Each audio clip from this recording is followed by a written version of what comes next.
Beef, love ജിഹാദ്, ISIS എന്തിനെ കുറിച്ചാണ് പറഞ്ഞു വരുന്നതെന്ന് പ്രത്യേകം പറയണ്ടല്ലോ അല്ലേ?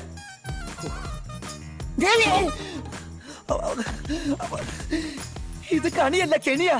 അതേ സുഹൃത്തുക്കളെ, അടുത്ത ദേശീയ അവാർഡ് മുതലായ കേരള സ്റ്റോറി 2 വിനയപുരസരം വംശപുരസരം ഞങ്ങൾ അവതരിപ്പിക്കുകയാണ്. സകൃതകൃതാവായ നാട്ടുകാരെ ശ്രദ്ധിക്കുക, കലാപരിപാടികൾ തുടങ്ങാൻ ആരംഭിക്കാൻ. ഇത്തവണ ആരും വിശ്വസിക്കാതെ ഒരു ഫ്രഷ് ടീമും ഞങ്ങൾ ഇതിൽ ഉൾപ്പെടുത്തിയിട്ടുണ്ട്. ആരും വിശ്വസിക്കാത്തത് എന്ന് പറഞ്ഞത് നമ്മുടെ മിത്രങ്ങൾക്ക് ചെറിയ വിഷമമായിട്ടുണ്ടാവും. ഇത്തവണത്തേക്ക് ഉള്ളവനോടൊന്ന് ക്ഷമിക്കണം കേട്ടോ. അല്ലെങ്കിലും നമ്മൾ പറയുന്നതിനും ഇവിടെ ആരും കാര്യമാക്കുന്നില്ല എന്ന ഒരു മുറുമുറുപ്പുണ്ട്. ദേശീയ അവാർഡ് മുതലിനെ പരിഹസിച്ച നിന്നെയൊക്കെ UAP എടുത്ത് അകത്തിടും. അധികം കളിച്ച വേദനിപ്പിക്കാൻ വേണ്ടി പറഞ്ഞ എന്റെ വേദന കൊണ്ട് പറഞ്ഞ.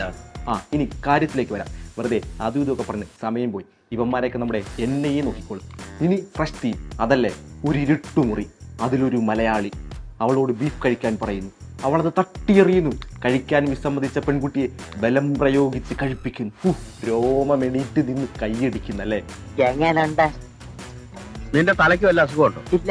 ചിത്രങ്ങളെ ചിലർ പറയുന്നു ബീഫിനൊപ്പം അവൾക്ക് പൊറോട്ട കൊടുക്കാത്തത് കൊണ്ടാണ് അവളത് തട്ടി എറിഞ്ഞതെന്നാണ്. ഈ പൊറോട്ടയുടെ ഉരുളക്കിഴങ്ങ് മുണുങ്ങാൻ ഞാൻ തൊഴുത്തിലെ പശുവല്ല. ഞങ്ങൾ മലയാളികൾക്ക് ബീഫ് ഫ്രൈ ഇല്ലാതെ പൊറോട്ട ഇറങ്ങില്ല. പോയി ഉണ്ടാക്കിക്കൊണ്ട് വാടി. അതിലൊന്നും കാര്യമില്ലാന്ന് നമുക്കെല്ലാവർക്കും അറിയുന്ന കാര്യമാണല്ലോ അല്ലേ? കേരളത്തെ കുറിച്ച് പഠിക്കാൻ നമ്മൾ UP 2 മാസം താമസിച്ചൊന്നും ഈ ബുദ്ധിജീവി ക്രാപ്പന്മാർക്ക് അറിയില്ല. എന്ത് പറയാൻ, ബുദ്ധി വേണ്ടേ? നമ്മളത്ര ബുദ്ധിയൊന്നും ഇവന്മാർക്കില്ല അല്ലേലും. പിന്നെ നിന്നോടൊക്കെയാണ്. നിങ്ങൾ ആരാണ്? നിങ്ങൾ ആരോടാ ചോദിക്കുന്നത്? വളരെ സൂക്ഷിച്ച് സംസാരിക്കണം. അതായത് കേരളത്തിലെ ട്രോളന്മാരോടാണ്. നീയൊക്കെ കുറെ സാധനങ്ങൾ പഴച്ചു വിടുന്നുണ്ടല്ലോ. ഒരു കാര്യമില്ല മോനെ ഇതിലൊന്നും. തൊലിക്കട്ടിയില് കാണ്ടാമൃഗവും ഞങ്ങളും തമ്മിലാണ് മത്സരമെന്ന് പ്രത്യേകം പറയണ്ടല്ലോ അല്ലേ? അപ്പോ പക്കല.